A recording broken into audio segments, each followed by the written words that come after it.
Сенаті США не набралося достатньої кількості голосів для процедурного голосування за законопроект із посиленням міграційної політики, який також прив'язали, як ми знаємо, республіканці до теми оборонної і гуманітарної підтримки України, Ізраїлю і Тайваню. Відповідно, пробували в пакеті голосувати, достатньої кількості голосів сенатори не знайшли. І пробували також провести все це вчора за прискореною процедурою.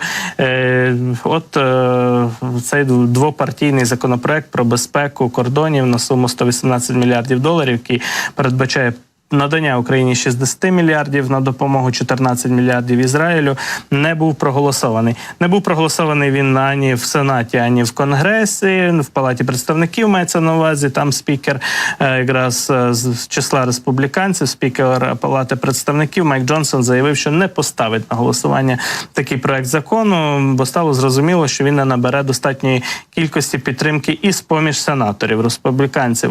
В республіканській партії нарікають на те, що заходи із протидії нелегальної міграції на кордоні недостатньо жорсткі.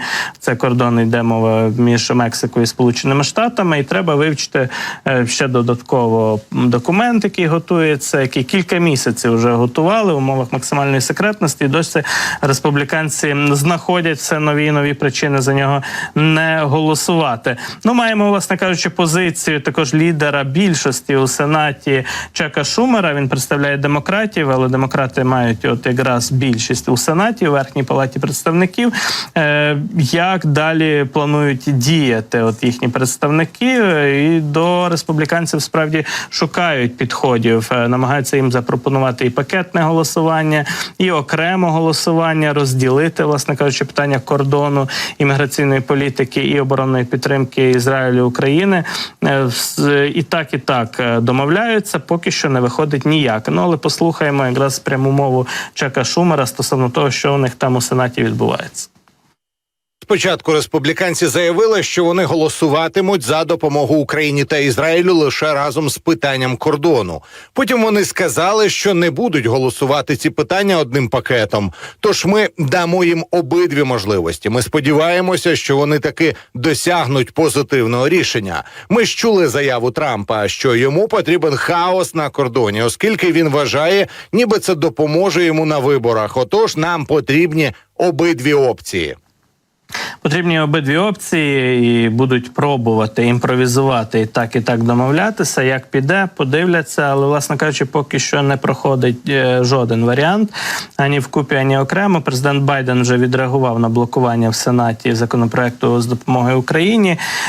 Президент США різко розкритикував опонентів своїх республіканців в Конгресі, вкотре різко розкритикував. Не перша така заява від Байдена за останній час. Перейшов він на доволі жорстку риторику.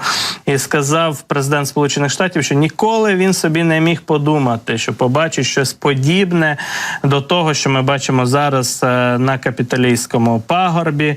Звинуватив свого опонента, колишнього президента Дональда Трампа, в тому, що він телефонував і погрожував законодавцям відплатою. Це цитата із Байдена. Якщо вони підтримують пакет, який також включає фінансування для України, для Ізраїлю. І заявив Байден, що республіканці зробили це, тобто не проголосували саме тому, що їм телефонує Дональд Трамп і погрожує. Отже, бачимо, Трампа згадує і Чак Шумер, і Байден, і от Трамп причиною всього цього зла виглядає і блокування якраз міжнародної конструктивної політики Сполучених Штатів.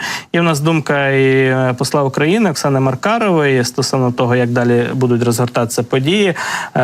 Наша амбасадорка прогнозує, що в четвер, вже завтра, вже сьогодні, але за Києвом 19:00, просто це нова доба буде у Сполучених Штатах, повторно розглянуть у Сенаті чистий законопроект про допомогу Україні, Ізраїлю, Тайваню без міграційної реформи.